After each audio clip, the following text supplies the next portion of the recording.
नमस्कार संगीता क्रिएशन्स आपन समस्त को जनाऊँगी सुस्वागतम। आज बनाइबा ओडिशार घरे घरे सुपरिचित सुंदर कखारु डंक शाग भिन्न शैली रे भिन्न रुचिर और भिन्न स्वादर। चलतु स्टार्ट करिबा। कखारु डंक कखारु को छोट करी काटी ताकू भल भाव में धोई छाणी रखिया परे कढ़ाई रे पकाइबा।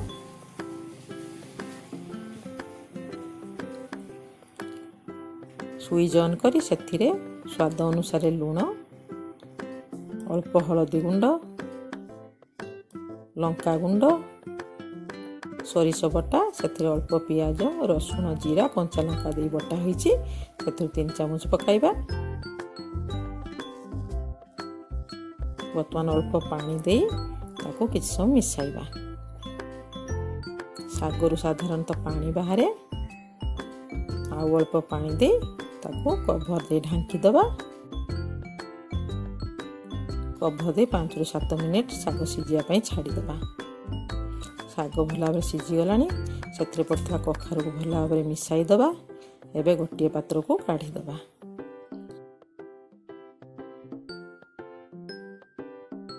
बघारिया पई छुंक प्रस्तुत करिबा। कढ़ाई गरम हो गलानी सेथरे 2 ରୁ 3 चामच सोरिष तेल दे दबा। गोटा जीरा गोटा सोरिष पकाई फुटाइबा। चाहिए पंच फुटण मध्य फुटाई पारिबे। कंचा लंका सुखिला लंका पकाई भाजीबा। छेची रखिथवा रसुण को पकाइबा।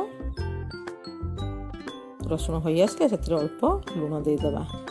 सिजाई रखिथवा डंक को कढ़ाई भितर पकाई ढांकी दबा। ढांकीबा द्वारा छुंकर बासना साग सहित भल भाव मिसी जिवो।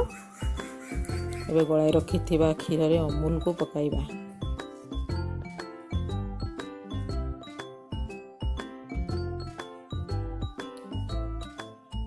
कोरी रखिथवा नड़िया को पकाई दबा। क्षीर अमूल नड़िया रो मिश्रण रे सागर टेस्ट बहुत बढ़ी जिवो। भिन्न स्वादर साग लागिवो। आपण माने याकू खाली पाटी रे मध्ये खाई परिबे। पानी मरिया पर्यंत बसेबा। चाहिए आपण टिके जूस मध्ये रखि परिबे।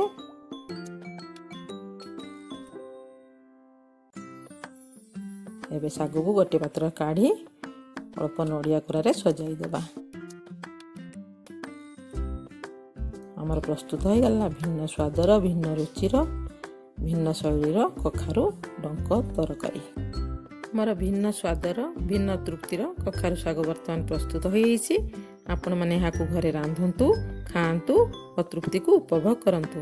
भल लागिले लाइक कमेंट सब्सक्राइब करंतु। नुआ वीडियो रो नोटिफिकेशन पाई बेल आइकन टी को प्रेस करंतु। Thank you.